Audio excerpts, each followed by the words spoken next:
Todo o material contido nesse filme é autêntico. Algumas cenas contêm material explícito e se recomenda supervisão paterna. Agora podemos perceber o grito silencioso na face desta criança que agora enfrenta a iminente extinção. O grito silencioso.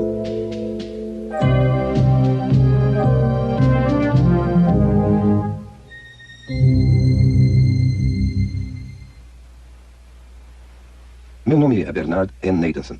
Sou um médico e também obstetra e ginecologista. E acho que tenho alguma experiência em matéria de abortos. Bem, quando eu estudava medicina, em 1949, não havia uma ciência como a fetologia. Aprendemos que esta criança nascer, o feto, era uma coisa no útero e que somente por uma questão de fé era ou não era um ser humano. E se esse ser humano teria ou não qualquer qualidade bem pessoal.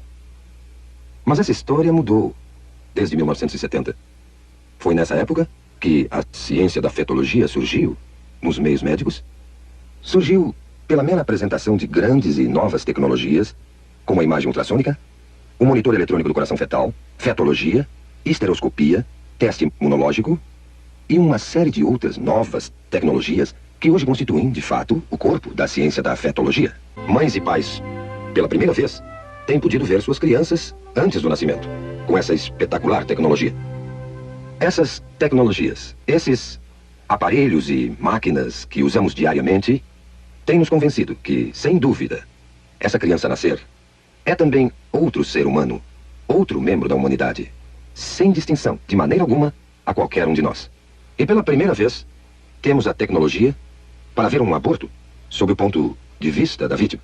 A imagem ultrassônica nos permite ver isso. E assim, pela primeira vez, vamos observar como uma criança vai sendo torturada, desmembrada, desarticulada, esmagada e destruída pelos insensíveis instrumentos de aço do aborteiro. O que estamos vendo aqui é uma sequência do desenvolvimento de uma criança no estado pré-natal de vida, desde os primeiros momentos até o fim dessa fase. Temos aqui uma criança de 4 semanas, de 8 semanas, de 12 semanas, de 16 semanas, 18 semanas, de 20 semanas e de 28 semanas. Como podem ver, não existe ainda uma mudança dramática na forma ou substância desse ser durante esse desenvolvimento. Essa pequena pessoa, de 12 semanas, é uma criatura, inegavelmente um ser humano. Já tem ondas cerebrais desde 6 semanas, seu coração está funcionando há 8 semanas, e todo o resto das funções humanas são exatamente como as nossas. Agora, esse livro, Obstétrica de Williams, 16ª edição de 1980, é um livro de estudo usado em todas as escolas de medicina nos Estados Unidos. O prefácio desse livro, publicado em 1980, nos diz o seguinte: felizmente entramos numa era que o feto pode ser já considerado e tratado como nosso segundo cliente. Quem poderia sonhar mesmo há alguns anos que poderíamos atender um feto como médico?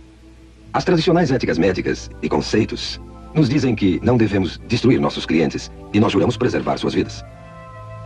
Agora veremos como o aborto age no nosso segundo cliente. Temos então uma criança de 12 semanas no útero, o útero sendo esse músculo em redor da criança. Quando o aborteiro inicia o processo, primeiro coloca esse instrumento, conhecido como espéculo, na vagina da mulher. E em seguida abre a fim de avistar o colo uterino aqui. Tendo avistado o colo, o aborteiro, então, pega esse instrumento conhecido como tenáculo, firma-o seguramente com o espéculo no colo. Desta maneira, grampeia bem o tenáculo para firmá-lo melhor ao colo do útero. Outro instrumento que é posto em ação é chamado sonda. Esse instrumento é colocado dentro do útero, depois retirado, para o aborteiro determinar exato a profundidade e o tamanho do útero. Depois, esse grupo de dilatadores, esses metálicos curvos instrumentos, são usados para fazer a dilatação do colo, a fim de aplicar finalmente os mencionados instrumentos de aborto. O aborteiro primeiro introduz o mais fino desses instrumentos dentro do colo, a fim de dilatá-lo, girando o instrumento para uma parte mais larga, introduz essa ponta e vai então trabalhando através das várias graduações que aumentam o tamanho final do instrumento dilatador. Depois, passa a usar um instrumento conhecido como aparelho de sucção, o qual está sendo retirado de um recipiente esterilizado para seu uso. E então, Isso será inserido no colo dilatado até chegar ao útero, para então perfurar o saco que cobre a criança, esvaziando do fluido que a cerca. O instrumento é posto em direto contato com a criança numa pressão aproximada a 55 milímetros de mercúrio, aplicada na ponta desse instrumento, que está ligada a um longo tubo grosso de sucção e a instrumentação abortiva, que é o aparelhamento do outro lado. A ponta de sucção começará a destruição da criança. Pedaços do corpo são separados, um por um, até ficar somente fragmentos do corpo e a cabeça. A cabeça é grande demais para passar pela tubulação. Para isso é necessária a aplicação de outro instrumento, chamado pinça de pólipo, dentro do útero, através do colo já dilatado. E o aborteiro, então, terá que pegar a cabeça da criança, que flutua livre dentro do útero, entre os anéis desse instrumento. A cabeça é então dilacerada e seus pedaços removidos com seus respectivos ossos. E o aborto, então, estará concluído. Já vimos como uma criança de 12 semanas aparece na tela ultrassônica. Também vimos a mecânica, todas as fases do aborto de 12 semanas. Agora, pela primeira vez, veremos um filme feito com a verdadeira imagem ultrassônica de um aborto de 12 semanas. Não se esqueça que não é um caso fora do comum, um aborto tardio. É um dos 4.000 casos de aborto feitos todos os dias nos Estados Unidos. Esse filme foi feito numa clínica de abortos. O médico que realizou o aborto foi um jovem que trabalhava em 2 diferentes clínicas de aborto ao mesmo tempo. Ele já havia feito mais de 10.000 abortos na sua vida. Quando lhe pediram para assistir uma exibição deste filme, ele ficou tão chocado do que ele fazia que saiu da sala por um momento. Voltou para ver o final, mas nunca mais fez outro aborto. A moça que manobrou a verdadeira câmera ultrassônica era uma feminista e a favor do aborto. Mas ela também ficou tão chocada pelo que viu nesta sessão de cinema que nunca mais quis discutir o assunto aborto.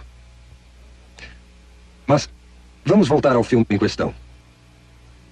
Estamos observando um detalhe de uma verdadeira imagem ultrassônica de uma criança de 12 semanas.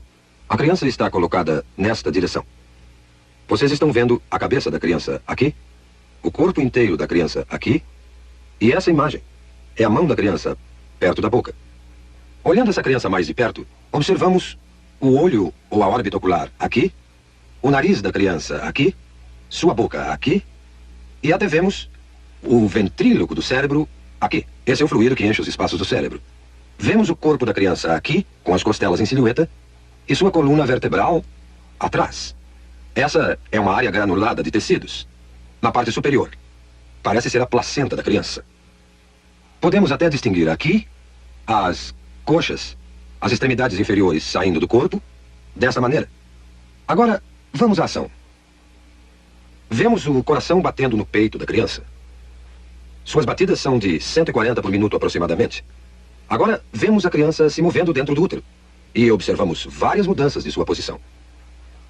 Ela ainda está colocada desta maneira e a boca está recebendo o polegar da criança. A criança está outra vez movendo-se calmamente no seu santuário. Agora, esta sombra que estamos vendo na parte inferior da tela é a ponta de sucção, que foi deliberadamente colorida para que possamos distingui-la com mais clareza. Mas o aborteiro dilatou o colo e está inserindo a ponta de sucção que podemos observar se movimentando na tela. Podemos notar que a ponta de sucção, que está aqui, quando se move em direção à criança, ela recua do objeto e começa a produzir movimentos violentos e agitados. A criança se move com mais determinação. Sua posição muda constantemente e ela retrocede mais uma vez aqui. A ponta de sucção ainda não tocou na criança e mesmo assim ela permanece agitada e movendo-se violentamente.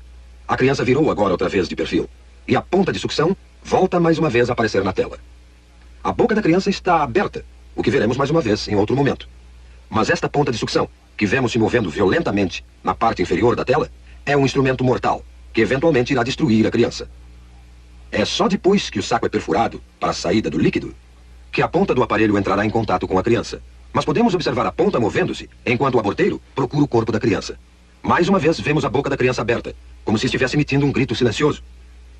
Este é o grito silencioso de uma criança prestes a enfrentar sua extinção. Agora as batidas do coração aumentam dramaticamente e os movimentos da criança são mais violentos, como percebendo a agressão ao seu santuário. Está se afastando e podemos vê-la movendo-se para a esquerda do útero. numa tentativa patética de escapar aos terríveis instrumentos que o aborteiro usa para extinguir a sua vida. Agora, o coração está visivelmente acelerado. Suas batidas chegam a 200 por minuto. Não há dúvida alguma que a criança percebe o perigo mortal que a espera. A membrana foi perfurada e o fluido escapou. Não se vê mais o reservatório de líquido protegendo a criança. Mas uma vez que o fluido saiu, a ponta do aparelho de sucção se firma no corpo da criança e a criança é puxada para baixo pela ponta de sucção do aborteiro com a pressão negativa aplicada e o corpo está sendo desmembrado sistematicamente e separado da cabeça. A cabeça está nesta direção aqui. Eu estou no momento delineando a cabeça. As partes inferiores já foram destruídas e vemos a ponta de sucção brilhando de espaço a espaço na tela com uma série de ecos. Enquanto a criança está sendo empurrada de um lado para o outro, enquanto a ponta de sucção está sendo aplicada ao corpo desta maneira e o aborteiro está exercendo sua tração na criança. A cabeça é ainda perceptível aqui. O corpo já não se pode ver. Foi separado da cabeça. O que vemos agora é a cabeça mesmo, que é chamada linha média do eco, e vários fragmentos de ossos. Mas a cabeça, que estou delineando aqui, nessa criança de 12 semanas, é grande demais para sair inteira numa peça de dentro do útero. O aborteiro terá que empregar este instrumento, a pinça de pólipo, numa tentativa de segurar a cabeça. Ele agora tentará dilacerar a cabeça com esse instrumento, dessa maneira, e remover a cabeça aos pedaços de dentro do útero. O aborteiro e o anestesista têm um código secreto entre eles, que os protege da pavorosa realidade dos fatos. O aborteiro e o anestesista se referem à cabeça da criança, que agora é chamada de número 1. O anestesista, então, perguntará ao aborteiro: o número 1 já saiu? Já acabamos? Vemos agora, intermitentemente, os dentes ou lâmina desse instrumento aparecendo nessa imagem aqui. A cabeça tende a flutuar, solta no útero, e aqui estão os dentes ou lâmina desse instrumento vindo por aqui. E a cabeça está sendo agarrada pela pinça de pólipo e puxada para baixo em direção ao colo. Agora tudo o que vimos sobrando são simples resíduos, simples fragmentos, pedaços de tecidos que documentam que ali viveu uma vez um indefeso, frágil ser humano. Considerando o impacto do aborto na nossa sociedade, vamos olhar algumas estatísticas do que realmente aconteceu nos últimos 20 anos. Nós temos dados confiáveis indicando que em 1963, bem antes do aborto ser legalizado pela infame decisão Roe versus Wade, eram efetuados aproximadamente 100 mil abortos ilegais anualmente nos Estados Unidos, e muito poucos legais. Em 1973, o primeiro ano que a decisão Roe versus Wade prevaleceu neste país, cerca de 750 mil abortos foram efetuados. E em 1983, o último ano do qual temos completos dados, foram feitos 1,5 milhão de abortos. Agora vamos ver o aborto como indústria. No ano passado, foram efetuados 1,5 milhão de abortos nesse país. E o custo médio de um aborto é de 300 a 400 dólares por operação. Isso criou uma indústria nesse país de uns 5 a 6 milhões de dólares por ano, colocando-o na lista das 500 maiores indústrias do mundo. 90% de todo esse dinheiro vai para o bolso dos médicos e o que sobra no bolso dos empresários que dirigem as clínicas. Tivemos investigações recentes sobre essas clínicas, que se ramificaram no país como cadeias de restaurantes. Sabemos que várias dessas cadeias se encontram na Califórnia, pelo sudoeste e vão até o sudeste dos Estados Unidos. E há alguma evidência agora que cada vez mais essas clínicas estão caindo nas mãos do crime sindicalizado nos Estados Unidos. E que esse dinheiro, dinheiro do aborto, é manchado não só pelo sangue das inocentes vítimas do aborto, como também pelas mãos sujas do crime sindicalizado nos Estados Unidos. Quando discutimos o aborto, temos que entender que a criança por nascer não é a única vítima. As mulheres são vítimas também, tanto como as crianças o são. Não foi dito às mulheres a verdadeira natureza da criança por nascer. Não lhes foi mostrado os fatos reais sobre o que o aborto realmente é. As mulheres, em grande número, centenas, milhares, dezenas de milhares, têm tido seus úteros perfurados, infectados ou sofreram destruição total de seus órgãos reprodutores como resultado de uma operação da qual não possuem o conhecimento verdadeiro. Este filme e outros filmes que virão devem fazer parte da informação geral para o consentimento de qualquer mulher antes de se submeter a um processo desta natureza. Eu acuso a Liga Nacional do Direito ao Aborto. Eu acuso o Plano Familiar e todos os conspiradores da indústria do aborto. de uma consistente conspiração silenciosa que faz a mulher ignorar os verdadeiros fatos sobre o aborto. E desafio a todos que ministram o aborto a mostrar esse autêntico programa filmado, ou um similar a este, a qualquer mulher, antes de consentir num aborto. Como veem, acho que entendo um pouco de aborto. Fui um dos fundadores da NARAL em 1969, que é agora a Liga Nacional do Direito ao Aborto. E por um período de 2 anos, fui o diretor da maior clínica de aborto do mundo ocidental. A partir dessa época, passamos a ter uma ciência chamada fetologia, que nos permite o estudo do feto humano. E todo esse conhecimento concluiu, sem exceção, que o feto é um ser humano, igual a qualquer um de nós, e parte integral da comunidade humana. Agora, a destruição de uma vida humana não é a solução para o que basicamente é um problema social. E acredito que recorrer a essa violência é admitir que a ciência, e pior ainda, a ética estão empobrecendo. Eu me recuso a acreditar que a humanidade, que chegou até a Lua, não possa criar uma solução melhor do que recorrer à violência. Devemos todos nós, aqui e agora, dedicar todos os nossos esforços para achar uma melhor solução. Uma solução composta de amor e compaixão e um decente respeito pela inegável prioridade da vida humana. Vamos todos, pelo bem da humanidade, aqui e agora, parar esse genocídio.